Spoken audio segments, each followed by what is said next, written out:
Hari ini, tidak semua orang dalam situasi yang beruntung. Biaya sekolah, urusan pernikahan, atau tiba-tiba sakit, bahkan urusan perut sekalipun. Tetapi tidak ada uang sepeser pun di dompet. Solusinya, bisa minta tolong ke keluarga, saudara, teman, bahkan tetangga sekalipun. Itu pun kalau ada. Kepepet. Bahasa itu yang kerap kali dipakai ketika seseorang meminjam uang kepada rentenir. Hati-hati, banyak sekali orang yang berdalih memberi pertolongan, tetapi malah meminta pengembalian berkali-kali lipat. Bila kita tidak mampu bayar, kita akan diteror habis-habisan. Setelah merasakan getirnya bagaimana bunga yang berkali-kali lipat dan terlilit hutang, yang ada hanya sesal yang tak berguna. Bagaimana sepak terjang keganasan rentenir dalam menagih hutang? Stop rentenir penghisap darah kehidupan. Per minggu. Besar ya? Iya, cukup besar sih kalau untuk ya kayak rentenir kayak gitu. Ada perjanjian dulu nggak sih sebenarnya? Iya ada, itu kan yang masalah yang pertama udah dikasih tahu kan bunganya 30%, terus kalau misalnya nggak kebayar ada barang yang diambil gitu. Saya boleh minta antar nggak? Boleh? Langsung aja ya? Iya. Jauh rumahnya? Lumayan lah.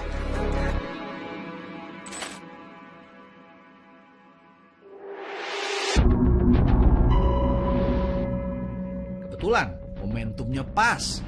Saat kami datang, sang rentenir yang biasa dipanggil Teteh akan menagih seseorang yang tak kunjung membayar hutangnya. Kamera terus kami roll. Assalamualaikum. Assalamualaikum.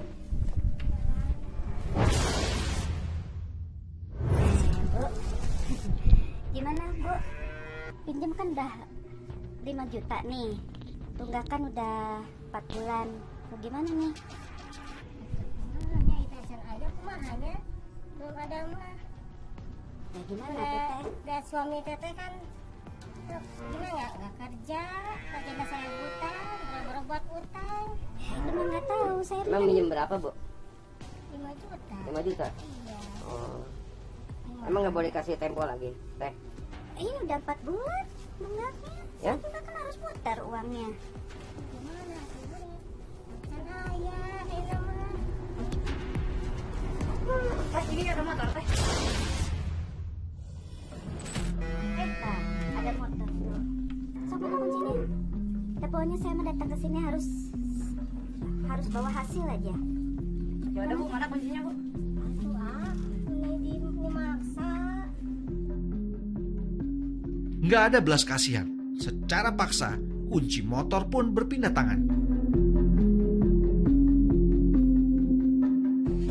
Emang begini cara ini ngambilnya? Ya kayak gini caranya, bagian motor aja kalau misalnya nggak bisa bayar uangnya. Apalagi kalau bukan untuk membayar hutang. Tahu nggak tuh, Ah? Ini teh nanti kalau misalkan Nyatu ada waktu deui atuh abi. Entong atuh teh kumaha ieu usaha. Aduh, kumaha. Aduh, si Abah.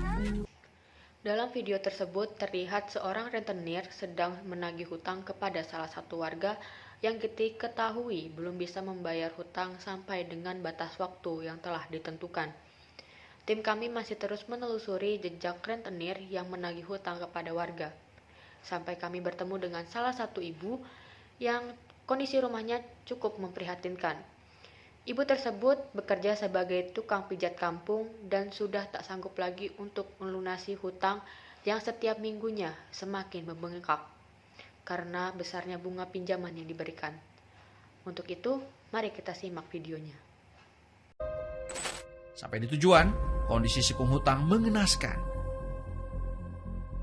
Rumah tinggalnya berupa panggung, berdinding kayu dan beratap anyaman bambu. Sepintas nampak, keluarga ini tergolong tak mampu. saya punya utang 10 juta karena saya butuh biaya buat anak sekolah.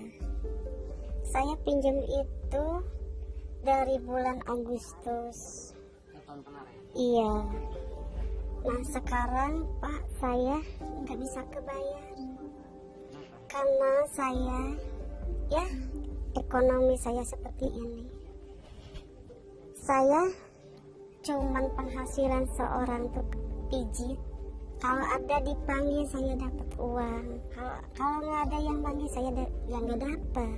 Kalau saya pinjem ke bank nggak mungkin. Saya pinjem ke koperasi nggak mungkin. Karena saya nggak punya, ibaratnya borahnya kayak gitu lah Pak.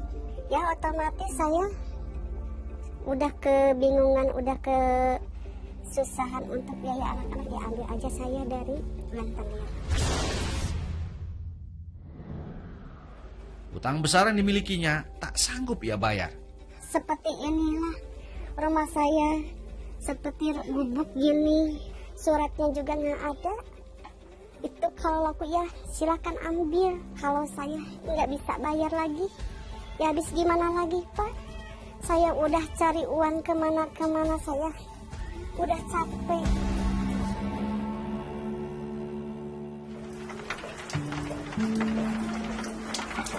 Hujan deras yang membuat kondisi rumah bocor membuat lengkap sudah penderitaan keluarga tak berpunya ini.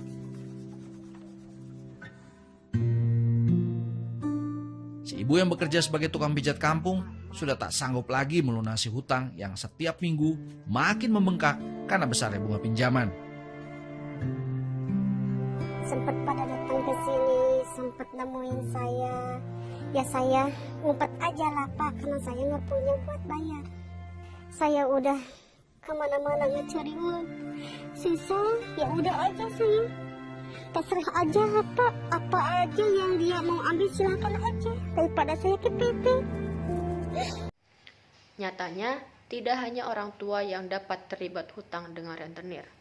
Anak muda pun bisa ikut terlibat.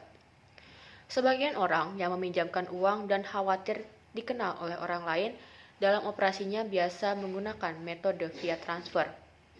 Melihat rentenir yang selalu berkeliling untuk menagih hutang, dapat dipastikan bahwa sistem peminjaman uang tersebut adalah terjadi perputaran uang antara orang yang satu dengan yang lain. Banyaknya masalah yang menjadi penyebab ketika seseorang meminjam uang antara lain, seperti urusan keluarga, urusan pernikahan, maupun biaya pendidikan. Yang sebenarnya mereka paham akan dampak yang ditimbulkan. Namun karena mendesak, maka peminjaman uang pun menjadi solusi. Padahal bunga yang diberikan pun tidak main-main, bahkan harta pun bisa menjadi jaminan. Melebihi fakta adanya sejumlah korban di kawasan Jawa Barat pun menolak adanya rentenir. Bukannya malah membantu, namun malah menimbulkan korban yang semakin berguguran. Padahal jasa keuangan sudah tersedia di sekitar tempat tinggal masyarakat. Permasalahan yang timbul dalam kehidupan ini adalah bunga yang diberikan oleh peminjam uang kepada masyarakat. Anda bisa datang kepada bank atau jasa keuangan lain yang ada di sekitar tempat tinggal Anda. Anda dapat bertanya dan jangan khawatir, mereka akan melayani masyarakat dengan baik. Walaupun kepepet, kita tetap saja harus menggunakan akal sehat kalau ingin mengutang. Jangan sampai bikin kita sengsara ataupun bangkrut. Harus mampu memikirkan solusi yang paling menguntungkan dan tidak menjerumuskan kita ke derita yang tanpa ujung. Semoga tayangan tadi dapat berguna dan menjadi pembelajaran untuk kita semua. Saya Safina Eka pamit, sampai jumpa.